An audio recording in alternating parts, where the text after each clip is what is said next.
Welcome and good evening. I'm Dr. Beth Rubin, professor at the Rutgers Graduate School of Education. The GSE would like to welcome you to the 9th session of our Equity and Excellence in Remote Learning series, a collaborative series that we began this past summer to support educators in creating engaging and equitable learning experiences for their students in this unprecedented time. Please refresh your YouTube feed for the comment stream. These sessions, which are available online, were designed by a diverse group of educators, parents, community members, and scholars, sharing their experiences and expertise, their challenges and successes from the past months of teaching amid a global pandemic. Tonight's session focuses on trans youth and the need to create affirming educational spaces. It was planned by Pat Hurley from South Orange Maplewood School District, Melinda Mangan from Rutgers Graduate School of Education, Kate Okeson from Rumson Fairhaven Regional High School, and Solaris Ortiz from Elizabeth School District. The session moderator, Dr. Graciela Slesaransky-Poe, joins us from Arcadia University. And I will now introduce Dr. Slesaransky-Poe. Dr. Graciela Slesaransky-Poe is a professor and founding dean of the School of Education at Arcadia University in Pennsylvania. Her teaching, scholarship, service, and advocacy are rooted in her commitment to justice, equity, and diversity and inclusion. In addition to teaching pre-service teachers and educational leaders, Graciela has been collaborating with schools to help them become more inclusive, more affirming, and more visible in their efforts to welcome and support all students, families, and educators. This work for her is personal, professional, and political. I'll hand it over to you now, Dr. Slesaransky-Poe, to introduce the panelists. Thank you so much, Beth. And thank you everyone for joining us tonight to learn about supporting trans youth in K-12 schools. Last week, I was guest lecturing on this topic in an educational leadership doctoral class at my university, Arcadia. I started, as most of us do these days, with the Jamboard activity, asking students two questions. The first one was what they already knew about supporting trans youth in schools and educational settings. And the second one, what questions did they have about supporting trans youth in schools and other educational settings? I do this activity in person all the time using index cards, both in my teaching at Arcadia and also when I do professional development. The questions are the same. On one side, what do you know? On the other side, what questions do you have? At last week's lecture, I noticed that most of the responses were in the what do I already know frame. In the past, that side generally was empty, and most of the questions were on what I don't know. This is a significant change from when we started doing this work, and a very positive trend to note. My entry to this work started as a parent 17 years ago, when my son invited me and my family into his and our gender journey. I learned to be, in the words of Dr. Diane Ehensaft, a facilitative parent, that is, a parent who strives to allow their children to express themselves in their own unique gender ways, while helping them to adapt to a world that will not necessarily embrace that way of being. Just like Dr. Mankey here at Rutgers, learning and teaching about supporting gender diverse children and youth have been and continue to be central to what we do, personally and professionally.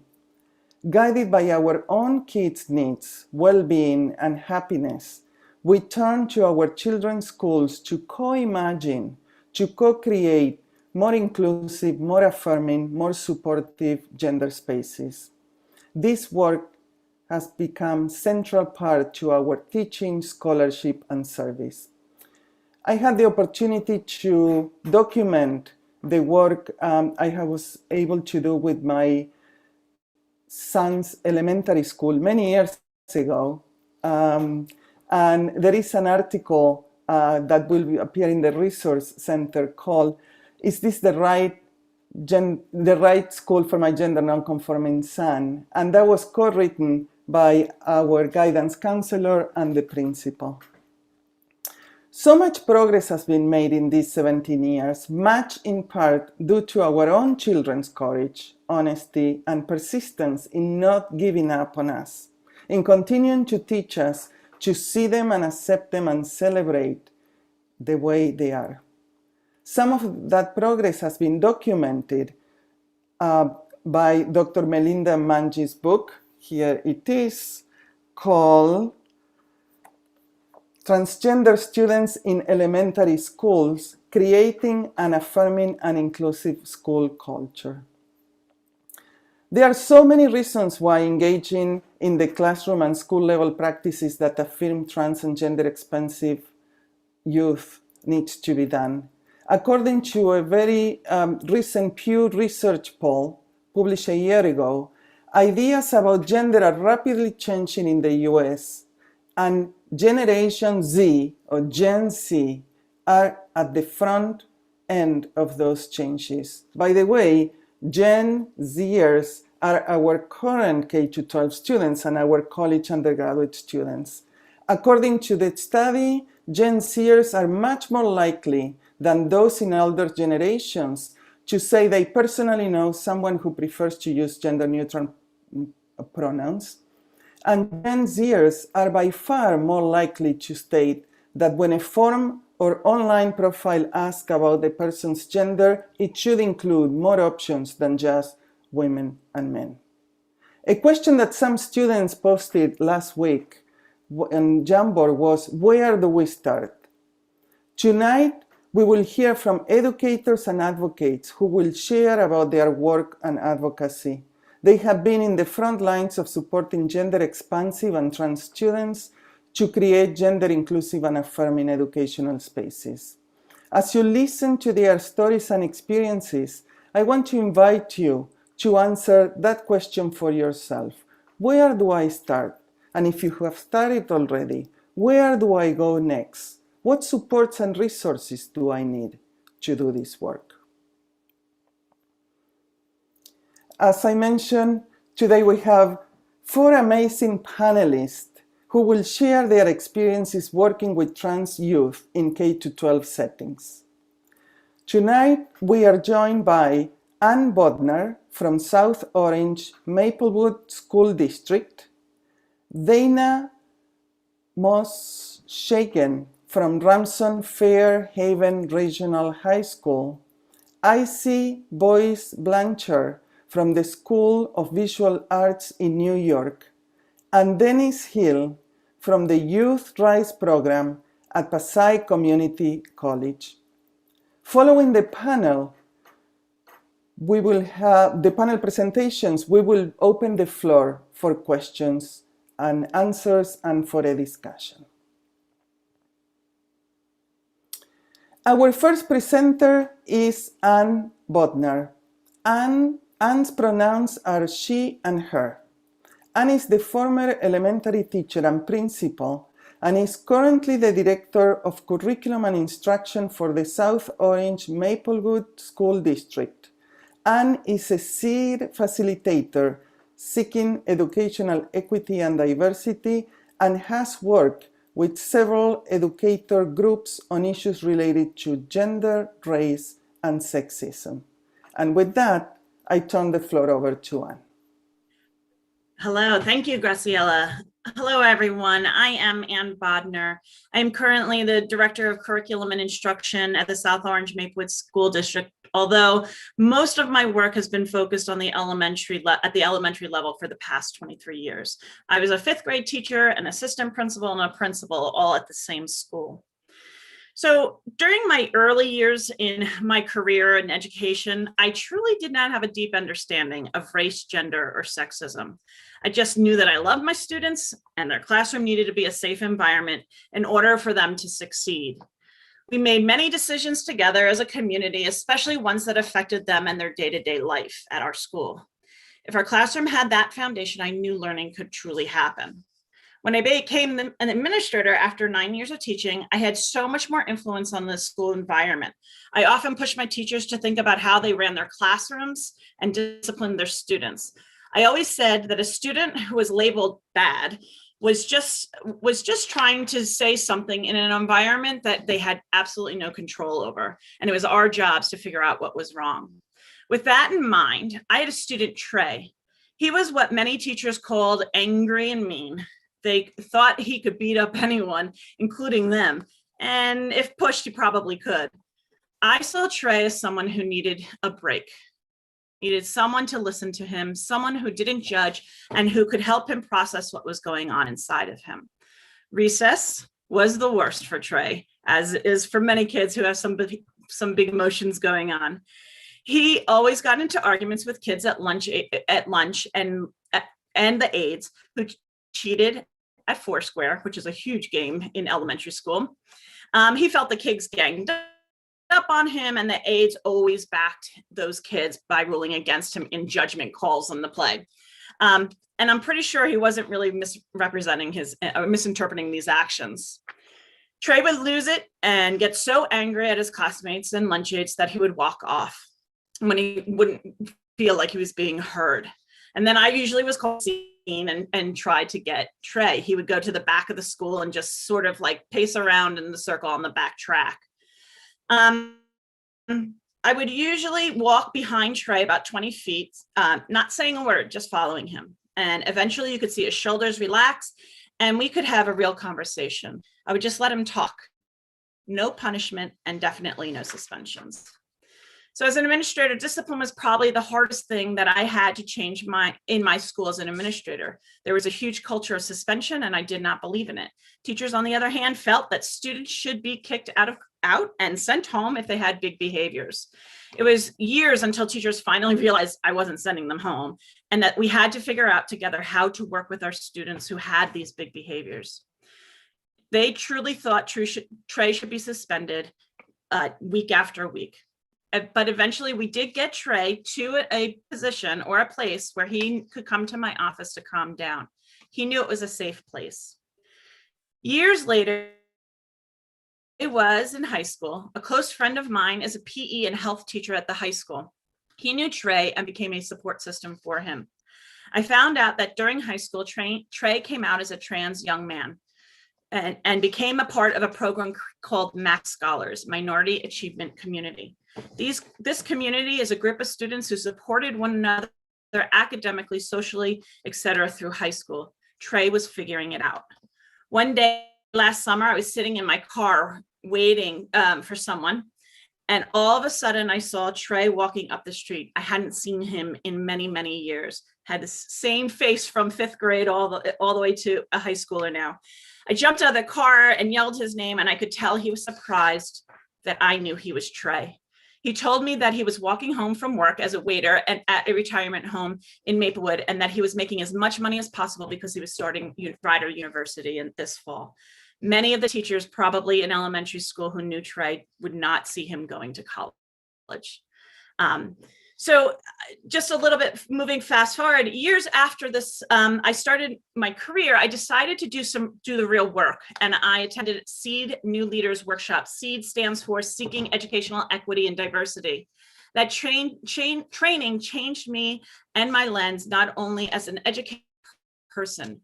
All the changes that I made at my school when I got back were very intentional. Small changes at first, and then real movement began.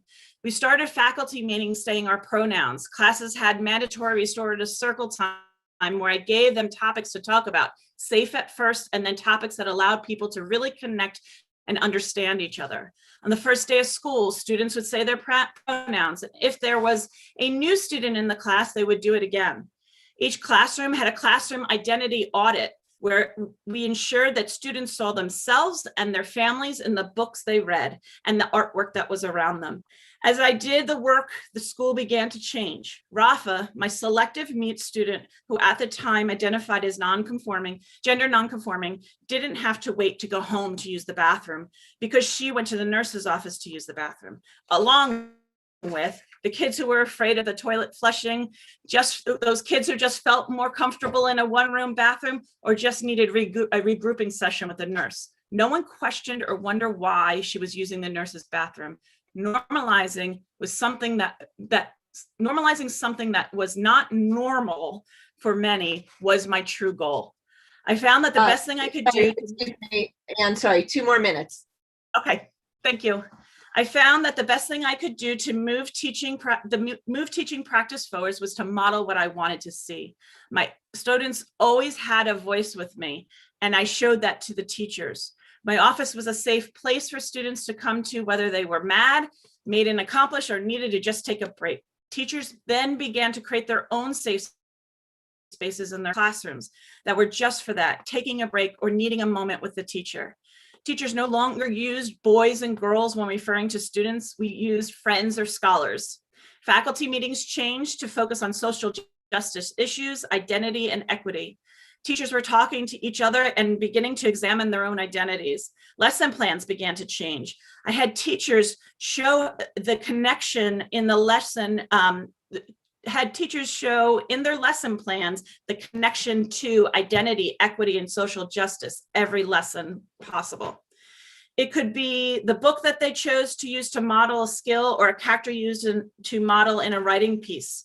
Now I'm working at the district level, and as a whole, I am able to introduce my thoughts and ideas at a broader level.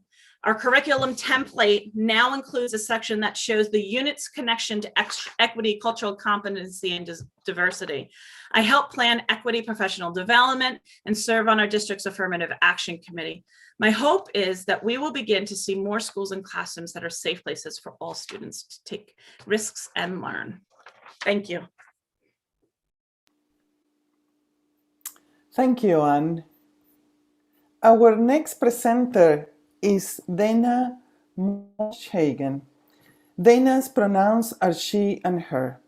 Dana is a teacher of English, expository writing, and film studies who has been working in New Jersey schools for 18 years. She is a graduate of Rutgers University's Graduate School of Education and is currently pursuing her master's in educational leadership from Thomas Edison State University. Dana has recently collaborated with Make It Better for Youth to support and advocate for youth members of the LGBTQ+ community. She worked with Make It Better and Garden State Equality and the development and implementation of a pilot, and as a curriculum coach in New Jersey's LGBTQ+ inclusive curriculum. Thank you, Graciela. Good evening, everyone. As Graciela said, I have been working with Make It Better for Youth to help schools implement the new LGBTQ+ curriculum mandate in New Jersey. And in this work, over and over, I find myself coming back to Rudim Sims Bishop's framework for books as mirrors, windows, and sliding glass doors. I think we're going to drop a clip in the chat, which features Sims Bishop talking about this herself, but just to quickly explain, she spoke about the importance of diversity in books because they have the ability to serve, first of all, as mirrors where students can see themselves in the protagonist of stories, and importantly, the heroes of stories not always find themselves as victims or subjugated or powerless.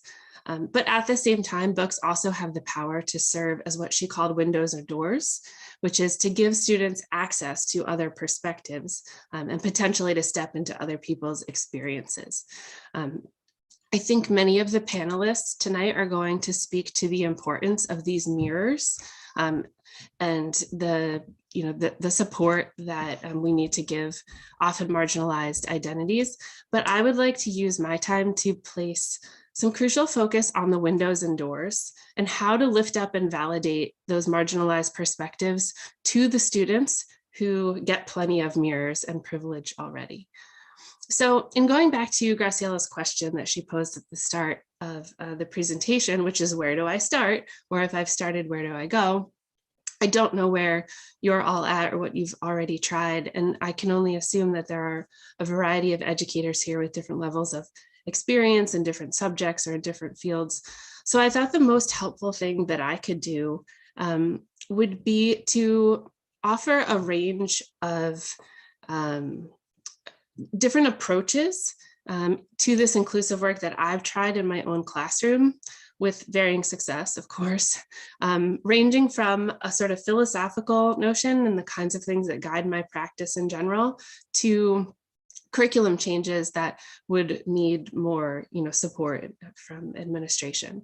So I hope that wherever you are in the process, something here will be helpful. I thought I would start with the more general framework that always informs my practice, which involves two major components. And the first is priming yourself to talk about quote unquote challenging topics. I don't know if anybody has seen the new Scorching Pringles commercial, but in it, a teenager says to presumably his girlfriend's father, "Your daughter is an excellent kisser." And the tagline is "Crave the uncomfortable." And it made me think about this work, and not that we are, necessarily gearing up to crave the uncomfortable, but that we do need to be ready, not only ourselves, but it's sort of an imperative that we prepare our students to be able to have these kinds of conversations.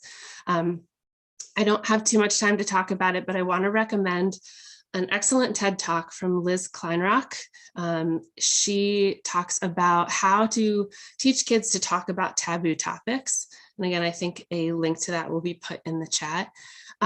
What's so phenomenal about her TED Talk is that I think that there is in general a kind of hesitancy about broaching these subjects with younger children. And she, in her experience as a kindergarten through, I think, 4th grade teacher, she not only kind of impresses how important it is to offer these young children a vocabulary or to start them, preparing them to have these conversations, but she also offers, really graceful ways to do it. So I would definitely check that out. Another piece of this framework that I think is really helpful and actually works regardless of subject or discipline is always sort of having the question, who's left out, ready to pose in your lessons. I like to get my students to think about marginalized voices and recognize structures of power that typically exclude and delegitimize, and ask them to challenge and kind of problematize them. The next thing I wanted to offer was actually a planned lesson. September, the end of September is Banned Books Week, and I wrote a lesson plan that dealt with banned books.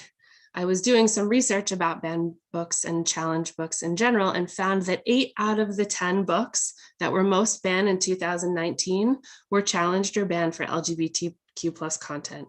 And so I put together this lesson that explores banning and challenging practices in general and kind of addresses some First Amendment stuff, but also questions the impact on LGBTQ plus people in particular.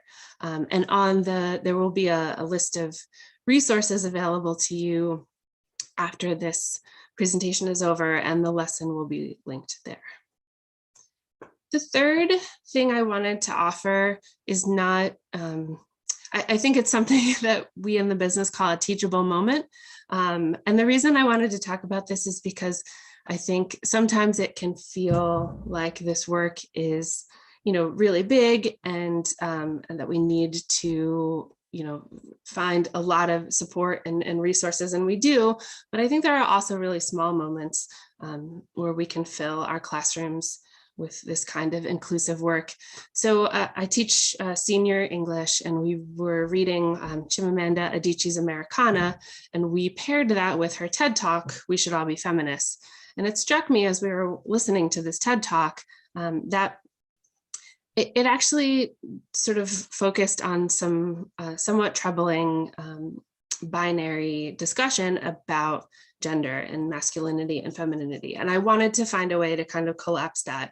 And again, to sort of two more minutes, Dana. Thank you. And to discuss what, what is not there.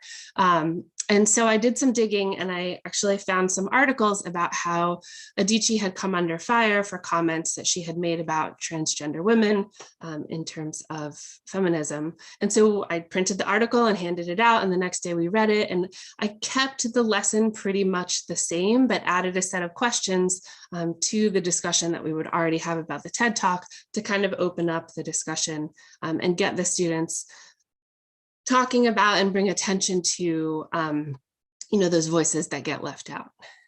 The last piece is actually a curricular move. And I just wanted to encourage anybody who has the opportunity and the resources and the time to think about choice reading in their curriculum, because it is such a good opportunity to create the mirrors, windows, and doors sort of framework for your students by giving them, really great book lists and building up your classroom libraries to give them a diverse set of books. And I would like to recommend 2 educators who put together really excellent lists: Alex Brown, who works under bookjockeyalex.com, and Ace Schwartz, who works under teachingoutsidethebinary.com. They just put together really fantastic, inclusive book lists that are for all grade levels. So, I think that really my goal is ensuring that my students have the mirrors, the windows, and the doors, and that there's always an opportunity for this investigation of power structures, and especially for students of privilege, that they are recognizing the way that their particular identities might have many more mirrors, and for those identities that have many fewer mirrors, and to be really critical of it. So I hope that no matter where you are in this work, something from tonight's presentation resonates with you and inspires you to bring inclusive practices into your classrooms and your schools. Thank you. Thank you, Dana. Our next presenter is Izzy Boyce Blanchard. Izzy's pronouns are either he, him, or they, them. Izzy is a comic artist and a trans advocate. They are currently a student at the School of Visual Arts and are expected to graduate in May of this year.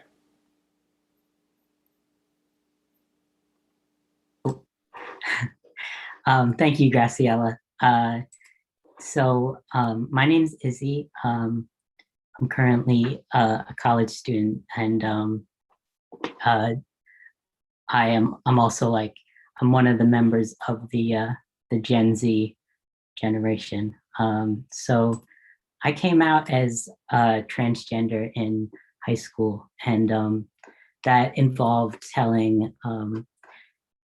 all my friends and family, but also emailing all my teachers and texting other friends that I didn't tell in person. And so a few weeks or maybe like a month after I had told everyone to call me by a new name instead of pronouns, I had an experience in the classroom that I thought my teacher in this situation handled really well.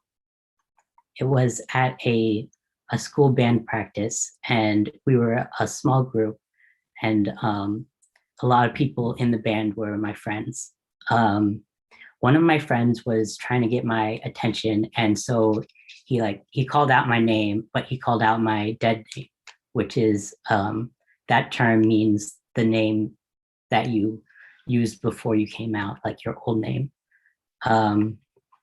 I don't think that he noticed that he was doing it, and in the moment I didn't say anything about it because he was my friend and I didn't want to make a big deal out of it.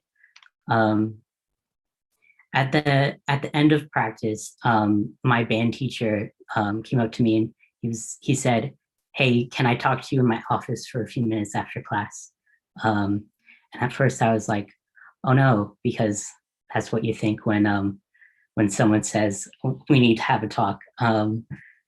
But instead he sat me down and he said he noticed what my friend said to me, and he said he's sorry that happened, but he wanted to know whether he did the right thing by staying out of the situation. And my teacher wanted to know what he should do in the future if a situation like that happens again. I really appreciated his concern and his approach to trying to solve this problem that I know that he never had to deal with before. And so I told him that in the situation, I was glad for what he did for not jumping in, but he also made an environment where it was okay for me to approach him and tell him if I was having a problem in class or in a band practice. And compared to other classroom environments, this was a completely different situation. So the year I came out was also the year that Caitlyn Jenner's story was like very big news, and lots of people at school were talking about it. I had a different teacher, not my band teacher, who would make off-color jokes in class, and made one of these jokes about at the expense of Caitlyn Jenner and gender nonconforming people and transgender people in general. And so he then turned to the class and said, well, no one's offended by that, right? Everything's okay. And I was thinking, how am I supposed to honestly answer that question without singling myself out in front of a class of like 20 kids? I also had another teacher in a similar situation ask a class in a health class, where she asked, no one at this school gets bullied, right? You guys would say something like right now if anyone was getting bullied, right? And of course I didn't say anything, because how are you supposed to advocate for yourself in a situation where saying anything just singles you out and marginalizes you even more? Those last two situations put the responsibility of trying to make a safe environment on me, the transgender person in the room. And it felt like it was up to me to fix that problem, and that by not coming forward in the moment and saying to my teacher, hey, I don't like that joke, or yes, I do experience bullying because of my gender, that I was letting down everyone else and the transgender and gender nonconforming students that would go to school after me. And I don't think that's what the teachers meant to do, but it's how I felt in the moment. And so there isn't one answer that will make everything okay for trans kids in the classroom. There's so many different situations and backgrounds that people are coming from, but it's so important to try to focus solutions on creating an area of support and safety in the classroom where a kid might not have that at home. And you have 2 more minutes, Izzy. Excuse thank me. you, Beth. Sure. And it's important when you're trying to make a classroom safe, not to cater to the majority of cisgender students when you're trying to make a classroom that's safe for transgender kids. because cisgender students aren't the ones who are affected by transphobia and transphobic bullying in school. And for further reading on the topic of creating inclusive spaces and how inclusivity as a political topic has been corrupted, I really suggest reading the article that Diversity and Inclusion Industry Has Lost Its Way by Kim Tran that appeared in Harper's Bazaar. And while this isn't directly related to transgender issues or LGBT issues, I think it has many important points about how we broach the subject of inclusion and how when we think we might be being inclusive, we might actually further perpetuate harmful standards. And I think that talking about how we make a better classroom is an amazing first step, and just thinking about these issues will make some positive changes in the classroom and in the world. So thank you very much. Bye. Thank you, Izzy, for your presentation as well. Our next presenter is Denis Hill. Denis' pronouns are they, them.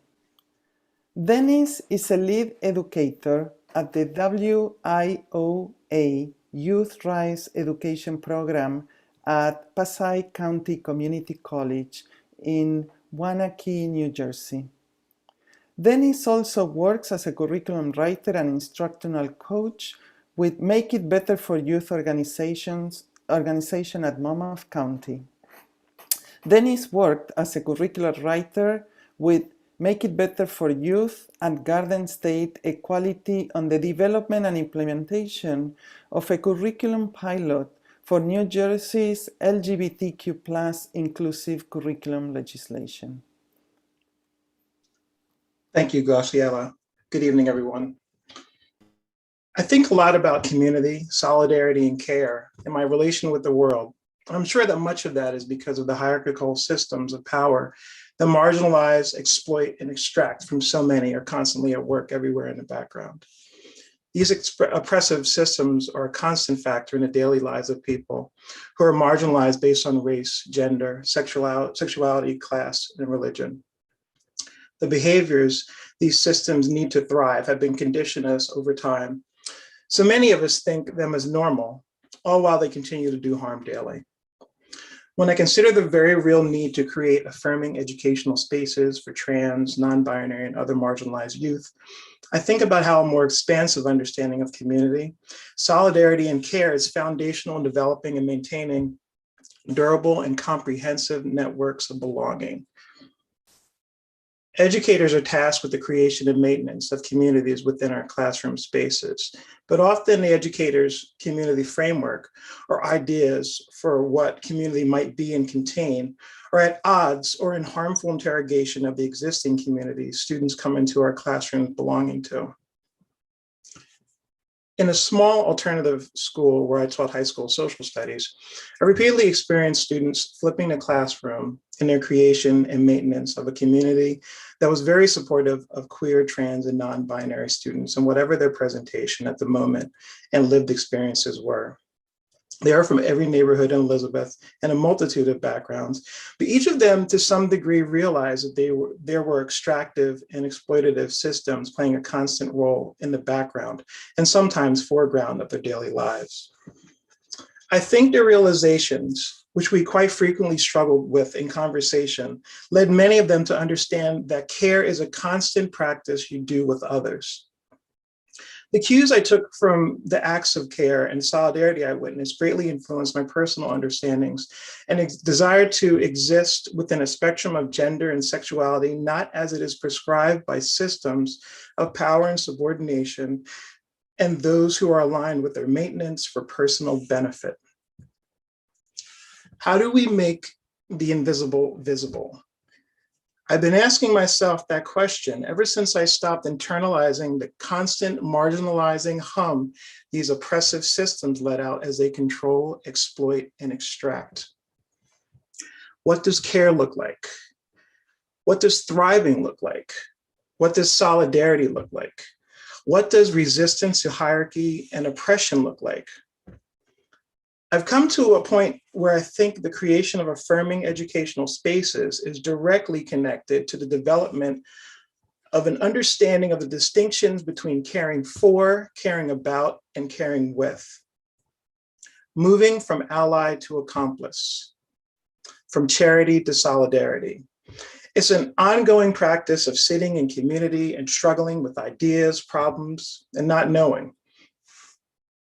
Creating affirming educational spaces means interrogating the systems of hierarchy that commoditize vulnerability, fetishize violence and exploitation, and normalize abusive relations, all while shrugging and saying, that's the way it is. Being in better relation with the world means becoming a better relation to the world and everything in it. It means ensuring people have what they need as they need it, wherever they are, all the time. It also means disrupting and dismantling the systems that daily interrupt those thrivings from happening. Yesterday, one of my students was telling me how they've been thinking a lot about the present and the future and reflecting on how things are. He said to me that he was wondering to himself, how do I keep my head above water? It was at that moment that I was reminded that creating an educational community that is affirming, safe, and allows students to be vulnerable yet secure is just a start. So where do we start? I'll use this time to mention some books and other items I found very useful in helping me as I progress in developing a more capacious way of thinking about educational praxis, care, and solidarity. The first book I would like to mention is How We Get Free, Black Feminism in the Combahee River Collective, a collection of interviews with the founding members of the Combahee River Collective, edited by Kianga Yamada Taylor. There'll be a link that'll be available in the chat. To quote Taylor, Black feminism has reemerged as an analytical framework for the activist response to the oppression of trans women of color, the fight for reproductive rights, and of course, the movement against police abuse and violence. The Combahee River Collective statement solidifies and makes visible the understanding that societal problems such as racial and sexual discrimination, homophobia, and classist politics are multifaceted and interconnected and create the conditions of marginalized persons and communities' lives. The theories of the Combahee River Collective would go on to be developed into the analytical framework known as intersectionality in 1989 by Dr. Kimberly Crenshaw, a law professor and social theorist. There will also be a wonderful digital flipbook version of the statement that'll be available in the chat or in the resources. The second book I'd like to mention is Mutual Aid, Building Solidarity During This Crisis and the Next by Dean Spade. There'll be a link for that as well. This is essentially a 101 course for how we develop a more expansive understanding of how we care with each other while working to change the world. When thinking about and utilizing materials for class, I try to work from as many angles as possible: art, music, film, poetry, graphic novels, excerpts from academic texts. Today, my students and I read excerpts from Damaris B. Hill's A Bound Woman is a Dangerous Thing, The Incarceration of African-American Women from Harriet Tubman to Sandra Bland. There'll be a link for that as well. 2 more minutes, Dennis. Thank you, Beth.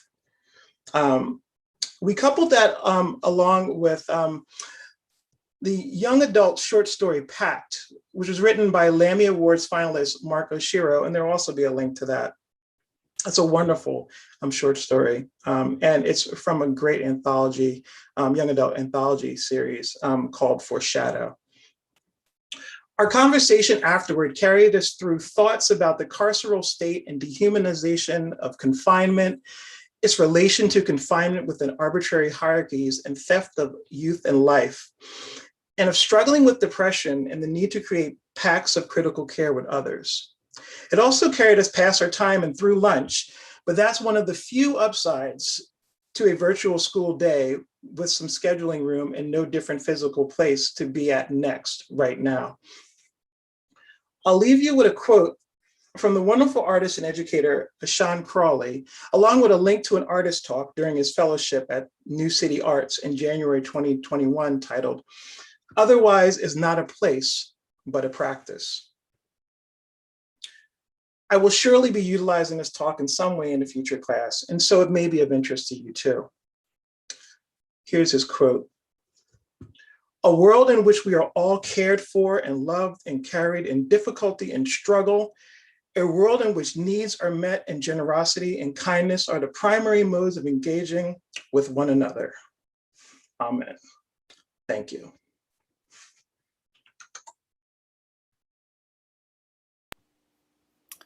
Thank you, Denis, and thank you all the panelists for your powerful and enlightening presentations. We will now enter the discussion portion of tonight's session. Our panelists will agree to answer some of the questions posted in the chat. Please know that if your question is not answered this evening, feel free to contact us directly.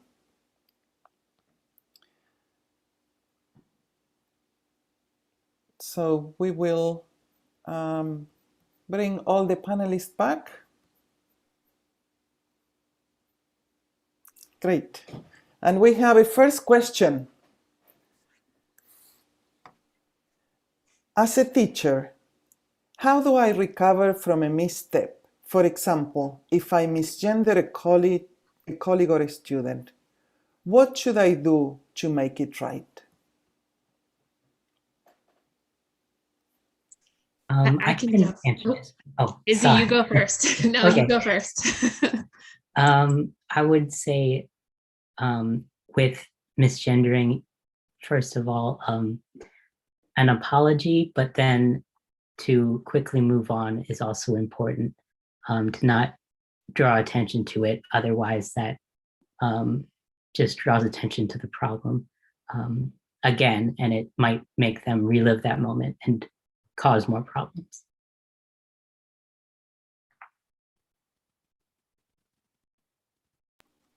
I was just going to speak to a personal experience. I had mentioned choice reading, and we actually are piloting a program for choice reading, and we tried with sort of limited time and resources. We had to sort of modify it, and we did a book club, which is kind of a modified choice reading. So we gave the students a list of books, and we tried really hard to make that list diverse and inclusive. And one of the books we put on the list is called The Symptoms of Being Human by Jeff Garvin. And, you know, the intention was that this would serve as kind of a powerful, window for students to understand a gender fluid, non-binary identity and experience. But it is written by a cisgendered white man. And so I'm sort of in the process of reevaluating that choice and thinking that it would be much better to replace it with a kind of, you know, own voices text. And I think part of what I plan to do in order to, you know, not let that fact be ignored is to give the students who have selected that book passages from perhaps Felix Ever After by Case and Callender, which is about a transgender youth written by a transgender person, and let there be a discussion, again, sort of, you know, letting them think about these questions of authenticity and have a conversation about representation and to kind of problematize the fact that this gender nonconforming protagonist has been written by a cisgendered man. So, thank you so much. The next question is, I want to create a culture in my classroom that honors gender diversity, but that isn't part of our school norms. do you have suggestions for shifting culture?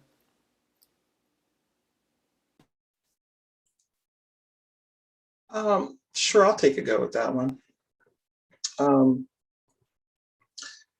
So when you think about it, where like the society that we live in, it's kind of like the rest of the school, right? And so you're gonna start here, and then as you move outward and as you practice and put out in the world the type of care and affirmation and solidarity and community that you want to see and you want the students to come to understand as a better way forward to a better world, then it kind of can have a multiplying factor. I think that if you think of it as as I care differently, or as I care with people, there's more care out there. And I don't want that to sound like hand wavy or, whatever, but the only way that you move from here, we have to go through these things. We're going through this. There's no way that we can do some type of magical thing where all of a sudden it goes away. These are durable structures, but they're all man-made. And so they can all be dismantled, but we have to move through it. And it starts here and it goes like this. So I think that if you are actively asking questions about who's there, who's not, more importantly, interrogating what are the systems that are hiding themselves on purpose and normalizing things, and you share those, as Dana had mentioned in her talk, and you problematize those things, then it starts to move forward. Thank you, Denis. The next question is, Anne mentioned LGBTQ plus elementary education curriculum in New Jersey. I haven't heard about that, and I teach elementary education. Has it been made official yet? I can jump in, and I think Dana, you probably could do a little bit more too. But yes, there are definitely some guidelines out there. Dana actually worked on the curriculum at the state level, and we are expected to really start working on that and showing the contributions of LGBTQ people. And I'll let Dana kind of expand on it a little bit more, because I think she could give you a little more detail, but it's there. And I think if you go to the state website, you will begin to see things, and just Googling, you'll get a lot of information. So Dana. Yeah, the mandate that was signed into law last year is for 5th through 12th grade in all subjects. So the work that we've been doing with that we did with the pilot program, but that continues to go on with these curriculum projects is, we're trying to establish practices and lesson plans and ideas for all subjects and all grade levels. But, the sort of, meeting the mandate would need to be 5th through 12th in all subjects. Wonderful, thank you. Our next question is, how should I approach my principal about adding more professional learning related to gender? He isn't necessarily opposed, but doesn't really understand the relevance.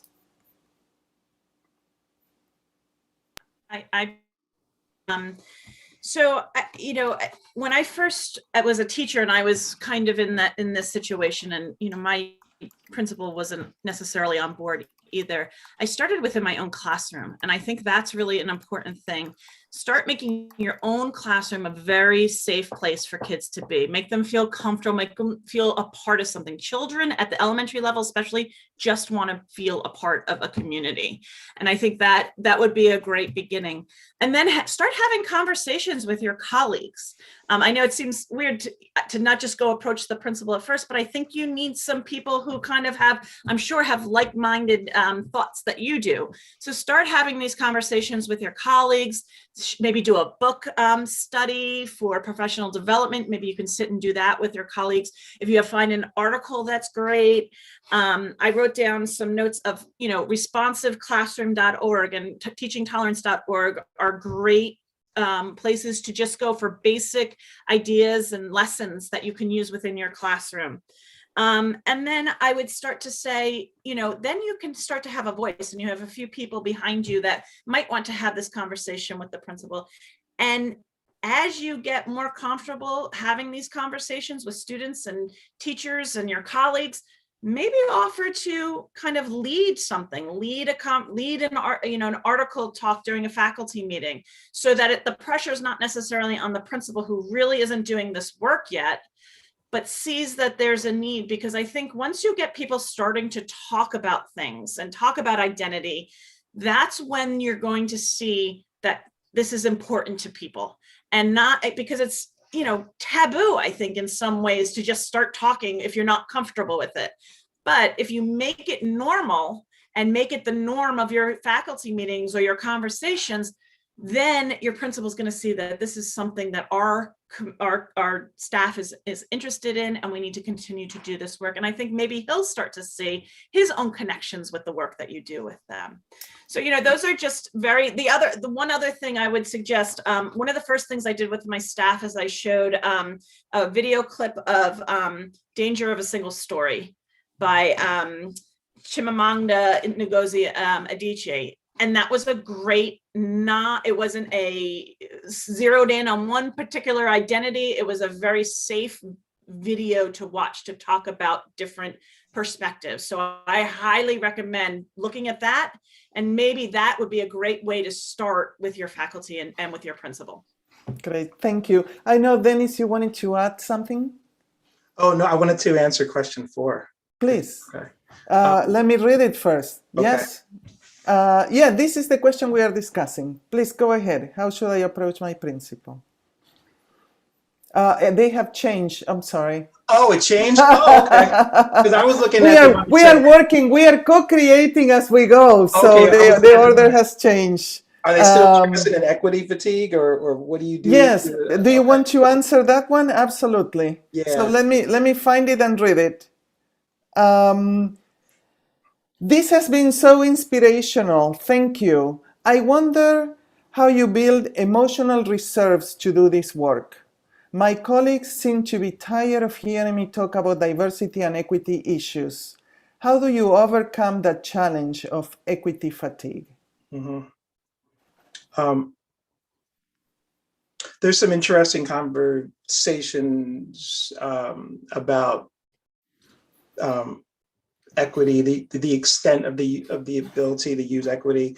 That's a story for another day. What you're probably seeing is you have people that are situated in, you have all these hierarchical structures, right? And people are located at different positions. And you're interrogating people's location in these spaces that have been developed over time, absolutely unfairly, absolutely through theft, through marginalization, all these different things. But it's a heavy hit to think about it like that. What I would suggest for the person when you're in this is you have to start thinking about what are you using to recharge yourself? And I'm going to show another book. I think I did a lot of books tonight, but Mariame Kaba's We Do This Till We Free Us, Abolitionist Organizing and Transforming Justice. I don't have a link for that, but I'll put one in there. And Mariame Kaba says something that's extremely profound, I think. She says that hope is a discipline that's practiced daily. And you create these spaces of hope. I put it this way, I don't create the space of hope from thinking that these systems are going to change. I think about what happens, like the work that I need to be doing in community with other people as we move through this to something else. And what that means is that you probably should be thinking about organizations of like-minded individuals where you can sit in community and struggle and work through these different things, and also have develop these short-term goals, like saying that, oh, we're looking for this, like, we want this new world, right? That's a very abstract goal that's going to really break your heart when it doesn't happen next week or next month or 50 years from now. I know, and my students and I talk about this a lot. I know that that the work that I do through the organizations I work with, and also just the conversations that I have with found family and all these people like around the world who thinking with and crying with and trying to figure out how we get free. This is not going, I'm not going to be alive to see this happen, but the work that happens now is going to be passed on to someone else. It's like a relay. And at some point, there are a lot of people, especially Indigenous people, that have memories of the world before, colonization and all these different things. And so there are things there that we can access. And so you find the people that you can work with. You have to be very ruthless about your energy. You have to be very ruthless about what it is you're trying to get done. And also to choose your battles because you're trying to win something larger than that. Sometimes stepping back from that and talking with friends that are outside of that space and trying to make sure that your stuff is correct in your class and then moving it someplace else, like mutual aid, some other type of thing, that can help. Make sure you have people that you can speak with and sit with and cry about this stuff, because this isn't going anyplace anytime soon, but it will go someplace at some point in the future. So I hope that didn't go too long, but. Thank you so much. Unfortunately, we ran out of time for the discussion portion of the session. And I hope you join me in thanking all of the presenters, the panelists, for their insights and experiences with us tonight. As I reflect on what we heard, I can't help but to think how much progress we have made in the past 2 decades, thanks to the efforts of trans youth, families, advocates, and educators. And as the saying goes, we have not gotten this far to only get this far. As we live today with an idea of where do I start, or what other entry point am I considering based on what I learned today, or what am I going to do tomorrow when I'm back in front of my students, or in my case, side by side on a Zoom screen. Let's remember to be intentional about our efforts to embrace and to support all our students. And also, let's focus not just on our current individual trans students. Let's also be intentional about addressing the visible and invisible, individual, internalized, interpersonal, and institutional cis heterotransphobic normative policies, procedures, and practices most schools willingly or unwillingly reproduce. Or as Dr. Melinda Monshagen asks, how do we reculture schools for gender equity? In relation to race, Angela Davis teaches us that in a racist society, it's not enough to be non-racist. We must be anti-racist. Respectfully, I'm going to use her words, and invite us to think about our work in the gender space and say, in a transphobic society, it's not enough to be non-transphobic. We must be anti-transphobic. Thank you.